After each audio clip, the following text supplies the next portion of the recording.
There are moments when human error and animal life collide in ways that should end in tragedy, violence, or mutual destruction. Moments when we expect nature to respond with the fury that our mistakes deserve. When injured animals and protective herds should exact revenge without hesitation. And moments when what actually happens challenges every assumption we hold about animal intelligence, emotional complexity, and the capacity for forgiveness that we arrogantly believe belongs exclusively to humans.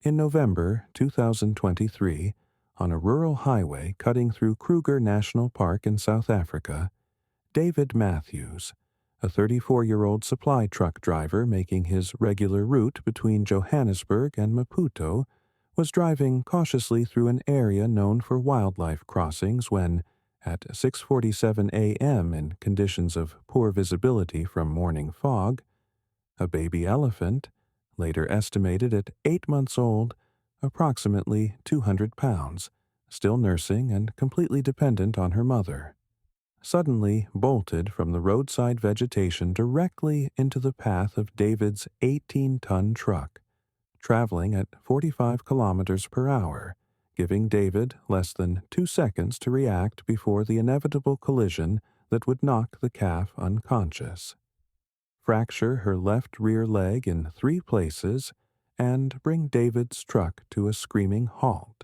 as he sat frozen behind the wheel, watching in his rearview mirror as an entire elephant herd, 12 adults, including the matriarch and the injured calf's mother, emerged from the fog and surrounded their fallen baby in a formation that wildlife behaviorists would later describe as both defensive and grief-stricken. And, as David prepared for what every rational person would expect in this situation, an attack from enraged elephants that would likely flip his truck and end his life.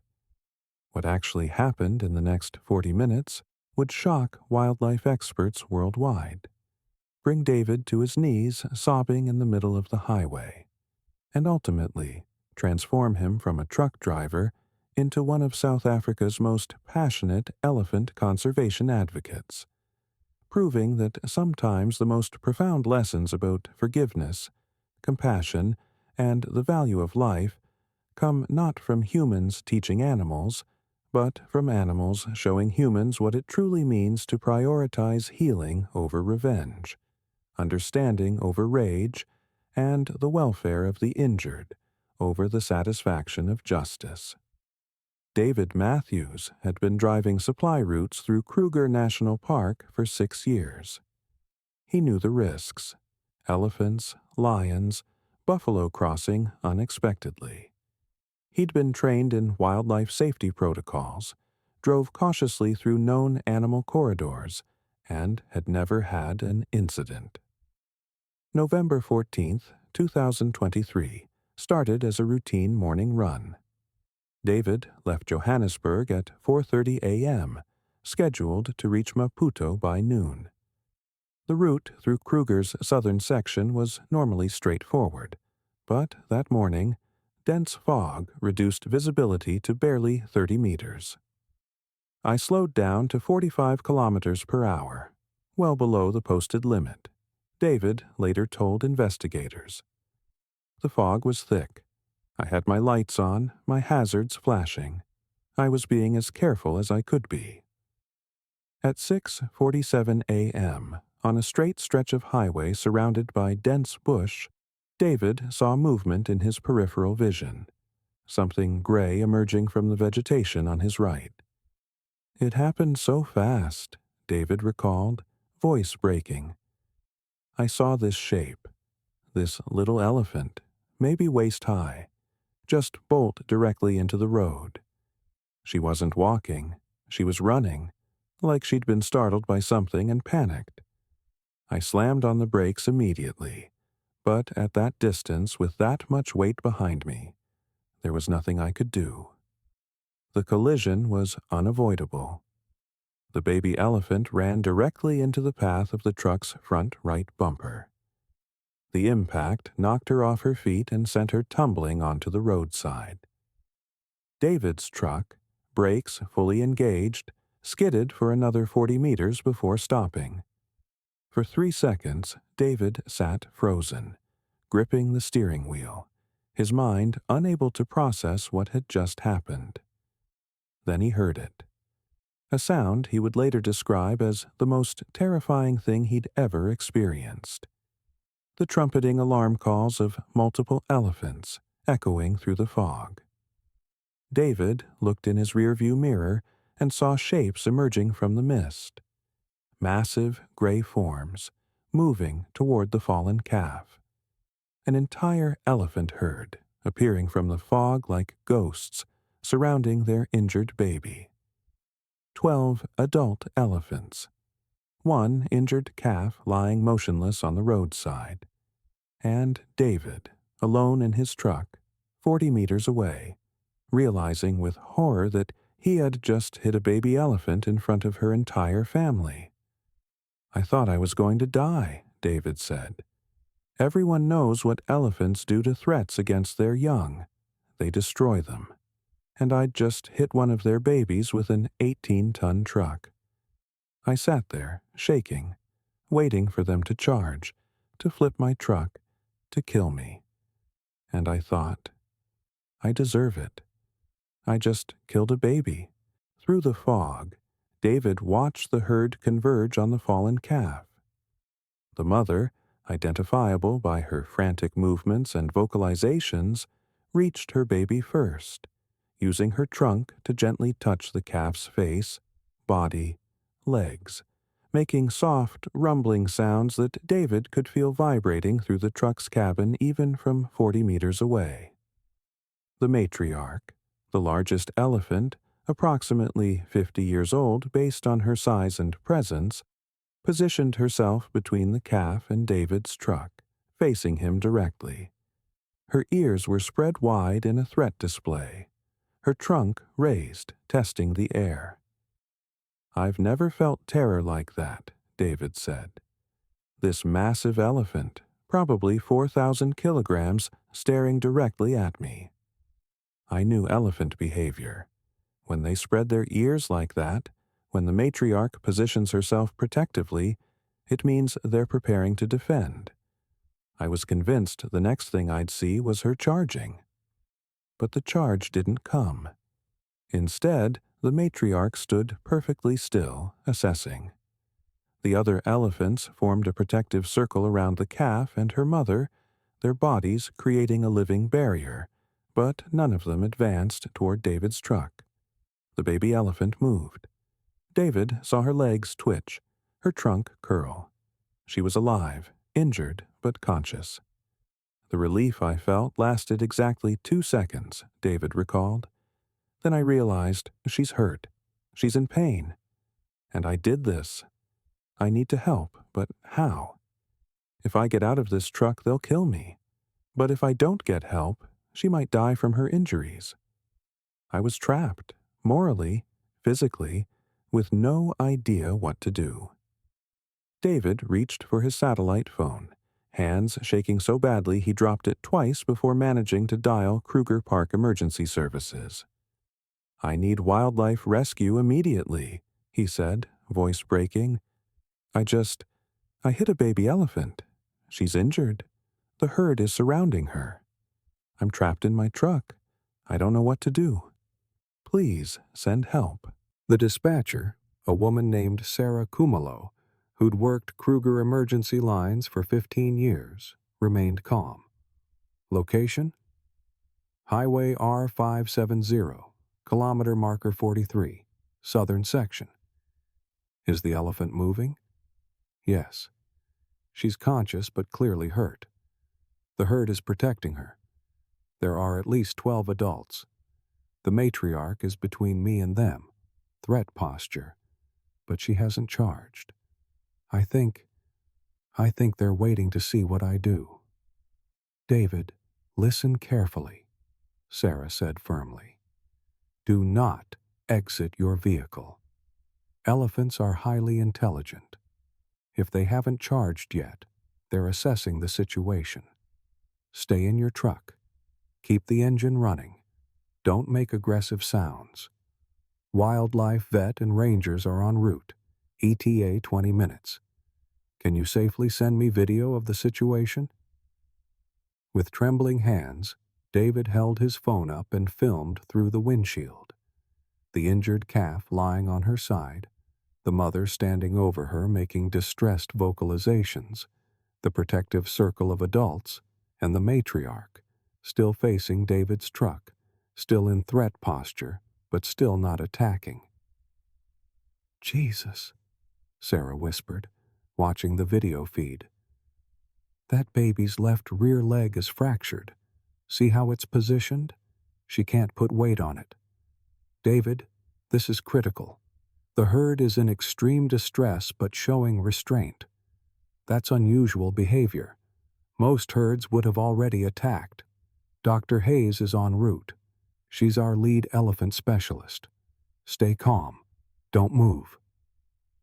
David sat frozen, watching the scene unfold in his mirror. The mother elephant tried to help her calf stand, gently nudging with her trunk, but the baby couldn't support her weight on the fractured leg and collapsed back down, trumpeting in pain. That sound, the cry of an injured baby elephant, shattered something in David's chest. "I started crying," he admitted, "right there in the truck, sobbing, because I'd done this. I'd hurt this innocent baby, and her mother was trying so desperately to help her, and there was nothing she could do. I felt like the worst human being alive." At 7:09 a.m., 22 minutes after the collision, Dr. Helen Hayes arrived with 2 rangers and emergency veterinary equipment. She parked 50 meters behind David's truck, assessing the situation through binoculars before approaching.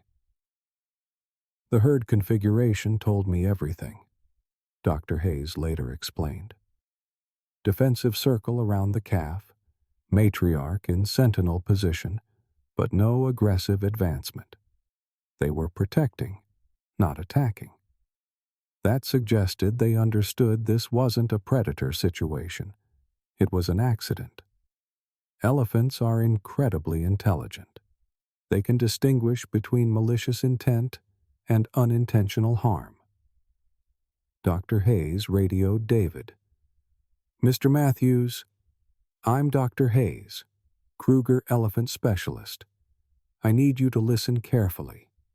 I'm going to approach on foot, slowly, hands visible.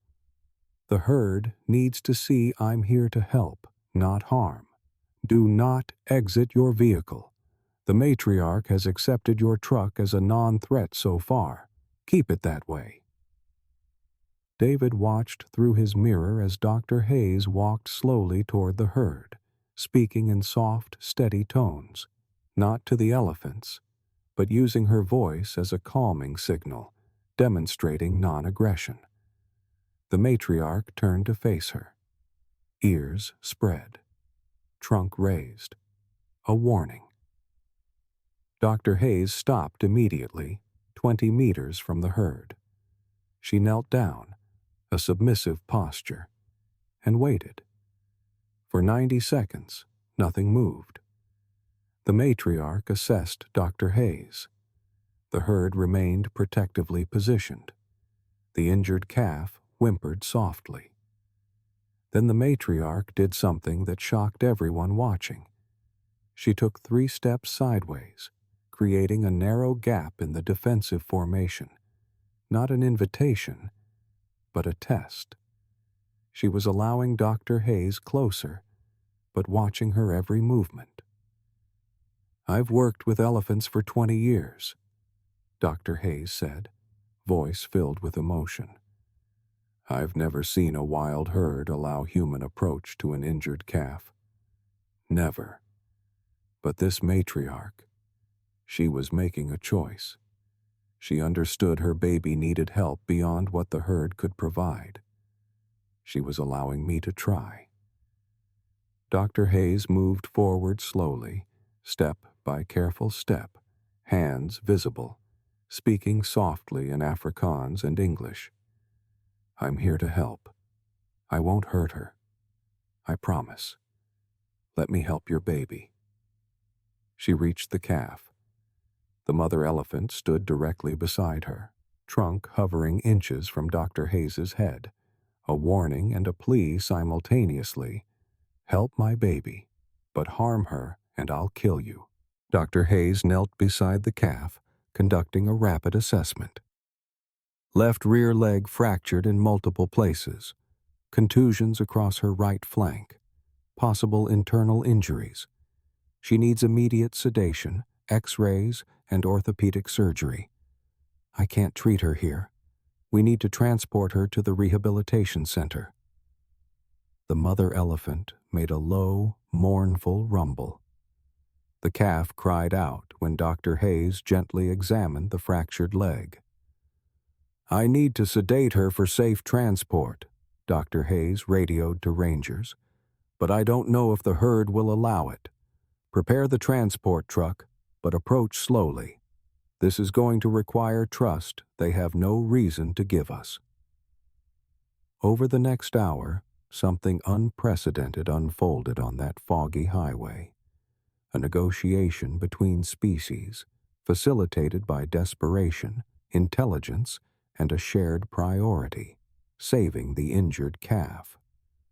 Dr. Hayes, still kneeling beside the calf with the mother's trunk hovering protectively inches away, made a decision that violated every wildlife safety protocol. She began speaking directly to the mother elephant, explaining what needed to happen. "I know you can't understand my words," Dr. Hayes said softly, maintaining eye contact with the mother. "But you understand tone, intention, body language. Your baby's leg is broken. If I don't help her, she won't be able to walk, won't be able to keep up with the herd. She'll die. I need to put her to sleep temporarily. She'll wake up, I promise, so we can transport her safely and fix her leg. Please, trust me." The mother elephant rumbled, a deep, chest-vibrating sound that felt like grief and desperation combined. Dr. Hayes slowly reached for the sedation dart, movements visible and deliberate. The matriarch tensed. Every elephant in the herd shifted their weight forward, ready to charge if this human threatened their baby. "I'm helping," Dr. Hayes repeated, voice steady despite her racing heart. "Watch. I'm helping."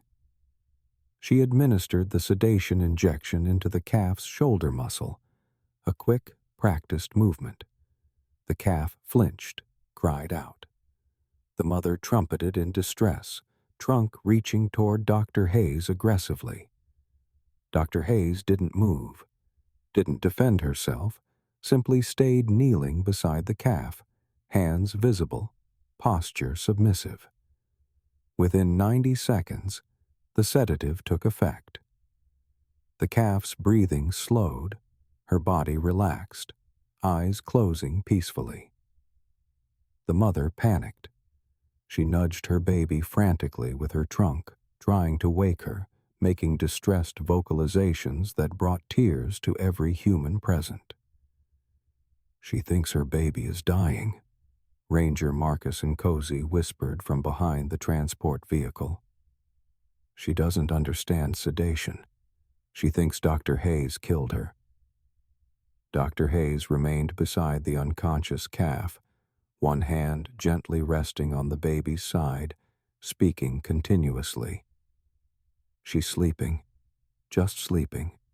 Feel her breathing. She's alive. I promise you, she's alive. We're going to fix her leg, and she'll come back to you. I promise." The mother elephant, trunk trembling, reached down and touched her baby's face, feeling for breath. The calf's steady breathing seemed to calm her slightly. Her baby was alive, just sleeping. The matriarch approached Dr. Hayes, towering over her. For 10 seconds, they were frozen in tableau.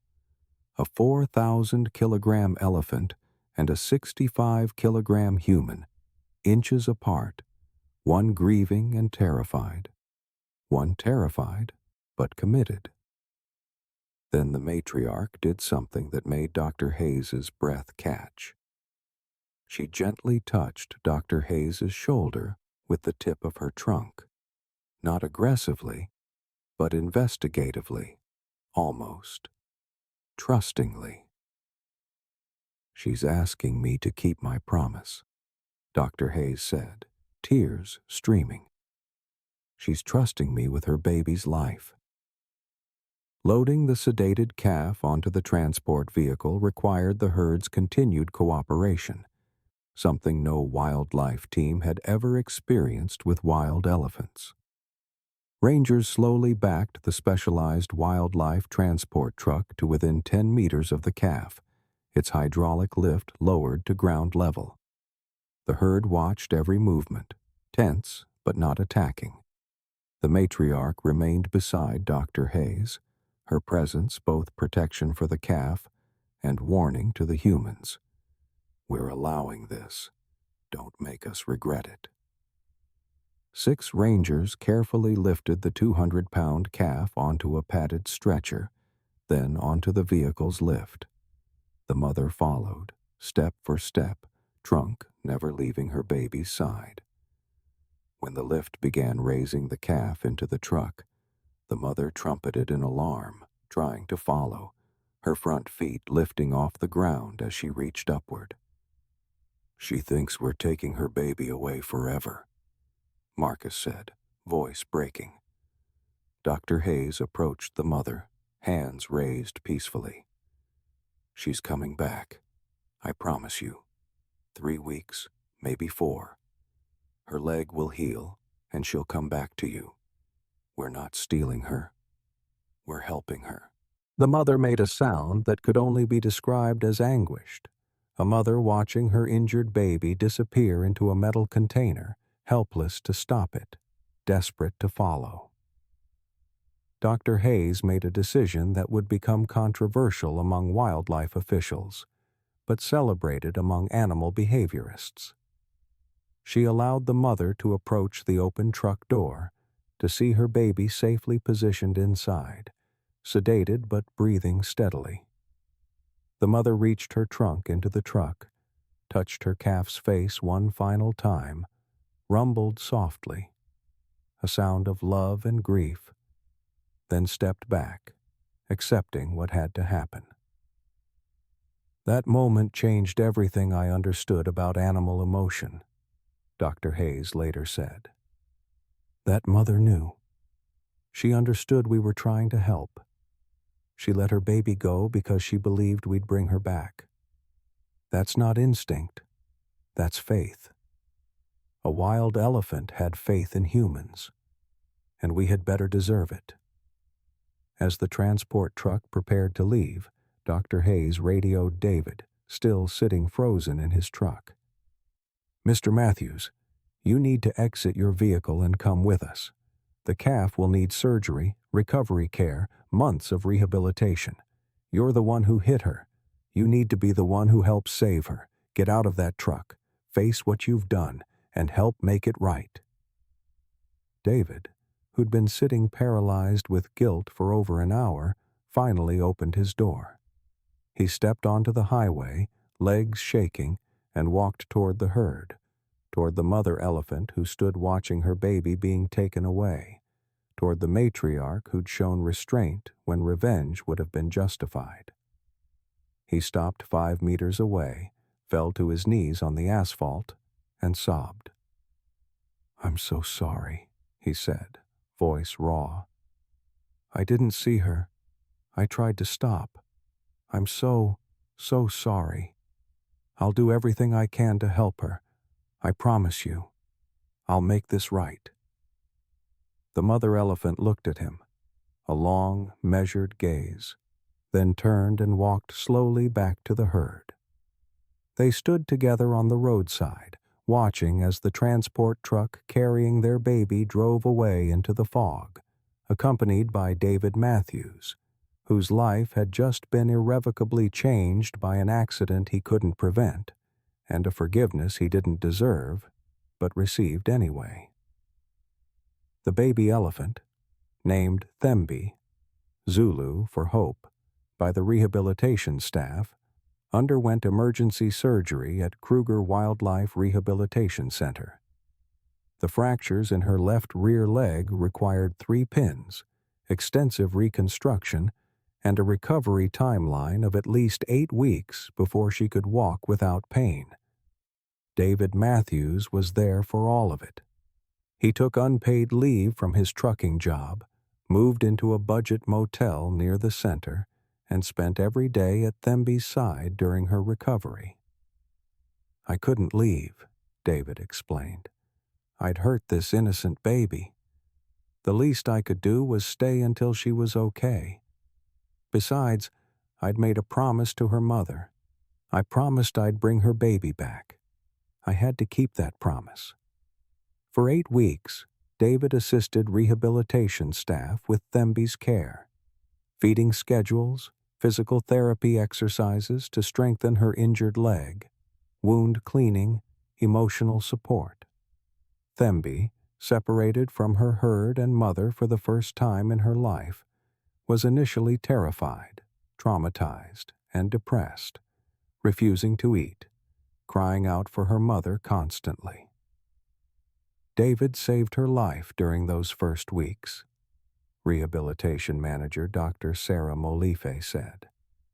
Thembi was grieving, confused, but David stayed with her hours every day, talking softly, offering food, just being present. Gradually, she began to trust him. He became her comfort during the scariest time of her life. By week 4, Thembi was walking with a pronounced limp but steadily improving.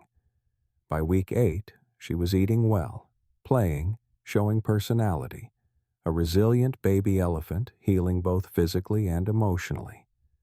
But the limp remained. Despite successful surgery and excellent care, Thembi's left rear leg had permanent damage. She would walk, run, and live a full life, but she would always limp. The injury was permanent, a visible reminder of that November morning when a truck and a baby elephant collided in the fog. "That limp represents my failure," David said, tears in his eyes. "Every time I see her walk, I'm reminded that I did this. I took away her perfect mobility. She'll carry my mistake for the rest of her life." Dr. Hayes had a different perspective. "That limp represents survival. Thembi could have died. Instead, she's walking, playing, thriving. Yes, she limps, but she's alive. And soon, she's going home to her mother. That's not failure, David. That's a miracle you helped create." In January 2024, 10 weeks after the accident, Thembi was cleared for release back to her herd. Wildlife trackers had been monitoring the herd's location. They'd remained in the southern section of Kruger, moving only within a 15-kilometer radius of where Thembi had been injured, as if waiting. "Herds don't typically stay in one area that long," Dr. Hayes explained. "They move seasonally, following food and water. But Thembi's herd stayed. The mother refused to leave the area where she'd last seen her baby. For 10 weeks, she waited. That's the depth of elephant love and memory.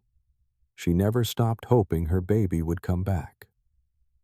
The reunion took place on a clear morning in late January 2024, at the exact location where Thembi had been injured.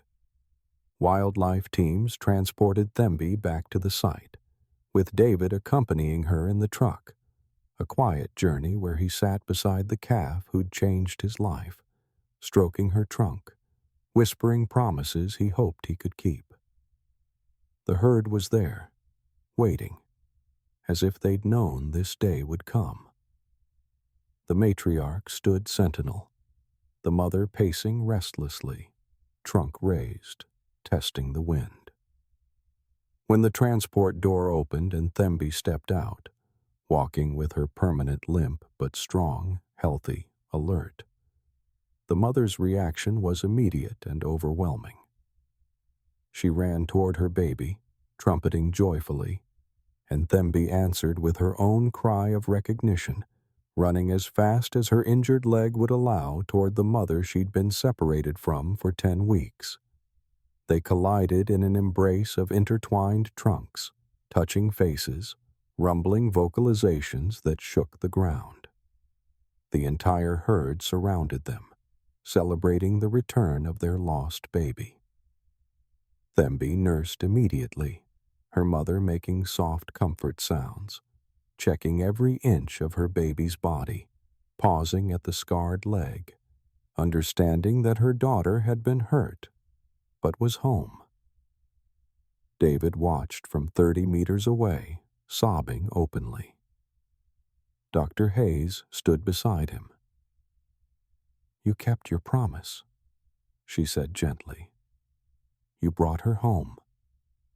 "But look at her leg," David said, voice breaking. "She limps. She'll always limp. I did that to her. That's permanent." "She's alive," Dr. Hayes countered. "She's with her mother. She'll grow up in her herd, have babies of her own someday. Yes, she limps, but she survived. That's what matters." The mother elephant, still embracing Thembi, looked across the distance at David, a long, unmistakable gaze. Not anger, not forgiveness, something more complex. Acknowledgement. "You hurt my baby. You helped save her. Both are true." David fell to his knees, overwhelmed by the weight of that gaze, the complexity of that relationship. He'd caused harm, but he'd also helped heal. He was both villain and savior in a story that didn't have simple answers. As the herd prepared to move on, Thembi took a few steps, her limp visible but her spirit strong. She paused, looked back at David one final time, the human who'd hurt her, and then spent 2 months helping her heal, before rejoining her family and disappearing into the bush. David remained kneeling on the highway long after they'd gone, Dr. Hayes's hand on his shoulder. "What do I do now?" he asked. "How do I live with this?" "You honor her," Dr. Hayes said simply.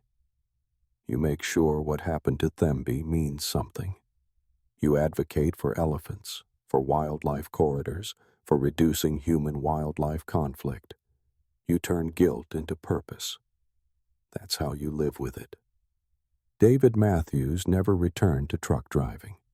In February 2024, he enrolled in wildlife management courses at University of Pretoria, using his savings to pay tuition. By 2025, he was working full-time as an advocate for elephant-safe roadway design in South Africa, consulting with transportation departments on wildlife crossing infrastructure. "I can't undo what I did to Thembi," David told a conservation conference in 2025. "I can't take away her limp, but I can make sure what happened to her helps prevent it happening to others.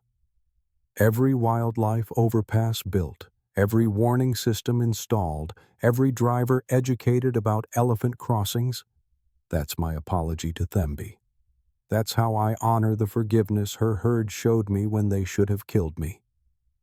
David's advocacy work led to the installation of 12 wildlife overpasses along Kruger's major roads, reducing elephant vehicle collisions by 67% between 2024 and 2027.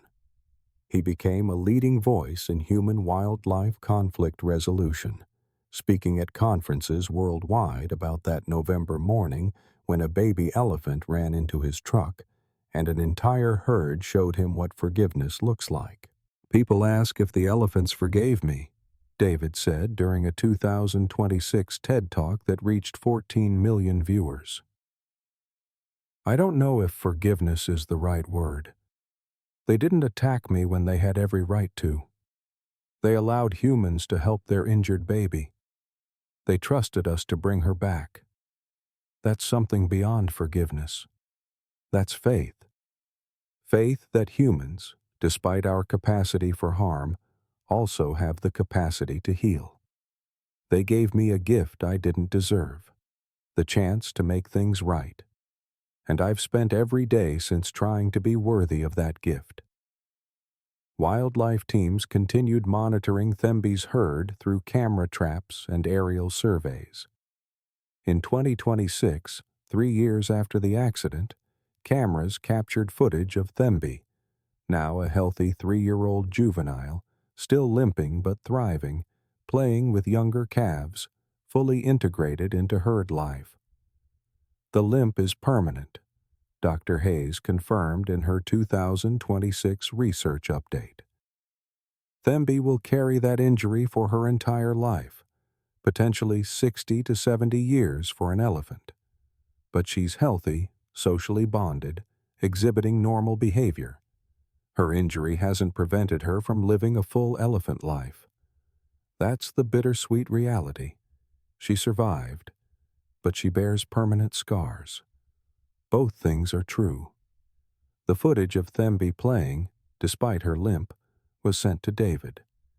He watched it alone in his apartment, tears streaming down his face. Tears of guilt for the permanent injury, tears of relief that she was alive, tears of gratitude that her family had given him the chance to help save her. I see that limp, and I feel crushing guilt, David admitted. But I also see her playing, socializing, living, and I remember what Dr. Hayes told me. She could have died.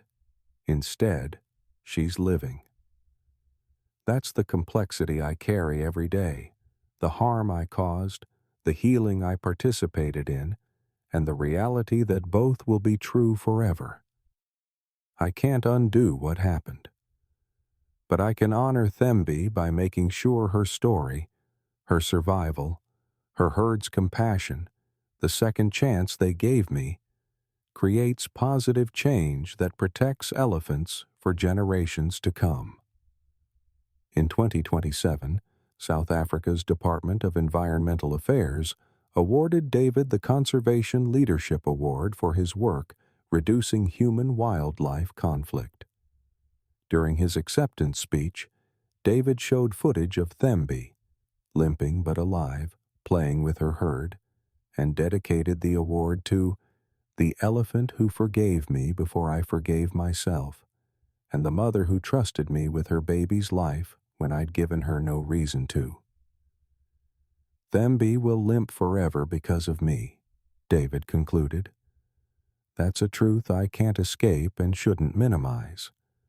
But she'll also live because of the cooperation between her herd and the rescue team that day, because her mother allowed us to help, because wildlife professionals dedicated months to her recovery, and yes, because I spent every possible moment of those 10 weeks trying to undo the harm I'd caused.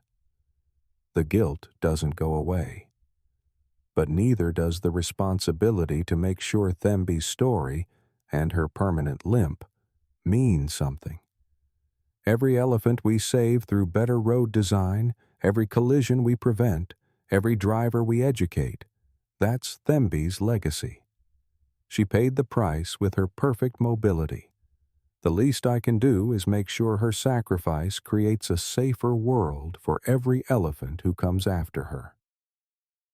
Dr. Hayes retired in 2029, publishing a final research paper titled Elephant Cognition and Interspecies Trust, the Thembi Case Study. Her conclusion resonated throughout the wildlife biology community. Thembi's herd displayed reasoning, emotional complexity, and decision-making that challenges traditional views of animal intelligence. When faced with a situation where revenge was justified, a human vehicle had injured their baby. They chose assessment over aggression, cooperation over conflict, and ultimately trusted humans to help when their own abilities were insufficient. That matriarch's decision to allow Dr. Hayes near an injured calf, that mother's choice to let her baby be transported away, represents cognitive sophistication we're only beginning to understand. Elephants don't just react. They evaluate, they consider, they choose. And that November morning, Thembi's herd chose to give humans a chance to make things right. Whether we call that forgiveness, pragmatism, or something else entirely, it represents a capacity for nuanced decision-making that demands our respect, our protection, and our commitment to coexist more carefully with species whose intelligence we're still discovering. On the 5th anniversary of the accident, November 14th, 2028, David returned to the exact spot on Highway R570 where he'd hit Thembi. He planted a small marker, in memory of a moment that changed everything, in honor of Thembi, who survived, in gratitude to the herd who showed mercy.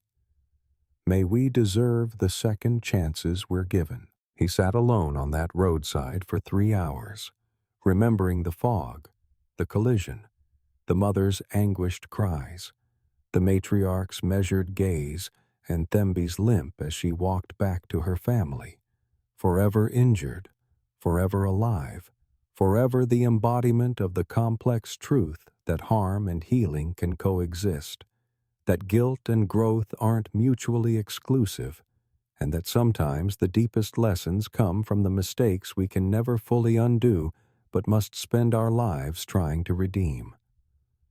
Thembi is now 6 years old, still limping, still thriving, still living wild with her herd in Kruger National Park. David still thinks of her every day. The guilt hasn't disappeared, but neither has his commitment to honor her by protecting every elephant he possibly can for the rest of his life. Some injuries never fully heal. Some mistakes leave permanent scars. And sometimes, that's exactly what we need to remember, to never forget what was lost, so we never stop fighting to prevent it from happening again. If this story broke your heart by showing a baby elephant permanently injured by an unavoidable accident, but healed your spirit by revealing how her herd chose understanding over revenge, and how the driver who hurt her dedicated his life to protecting elephants, if it proved that forgiveness isn't about erasing harm, but about choosing healing, despite pain, and that sometimes both guilt and growth must coexist in the same heart, leave a comment about the mistakes you've made that you can never undo, but have transformed into purpose. And if you believe that animals possess emotional intelligence and capacity for complex decision-making that demands our deepest respect, that coexistence requires humility and constant commitment, and that the deepest redemption comes not from being forgiven, but from honoring those we've harmed by making sure their suffering creates positive change, hit subscribe. Because a truck accidentally struck a baby elephant in the fog, and what the herd did next, choosing to allow help instead of seeking revenge, trusting humans with their injured baby's life, and giving a devastated driver the chance to transform guilt into purpose, brought everyone to tears and proved that sometimes the most profound lessons about forgiveness, complexity, and living with permanent consequences come from the species we assume can't teach us anything at all. Thank you, Thembi. You survived with scars, and your survival taught us that healing and harm can coexist, that forgiveness is complicated, and that second chances come with lifelong responsibility. you limp, and you live. Both are true. Both matter. Forever.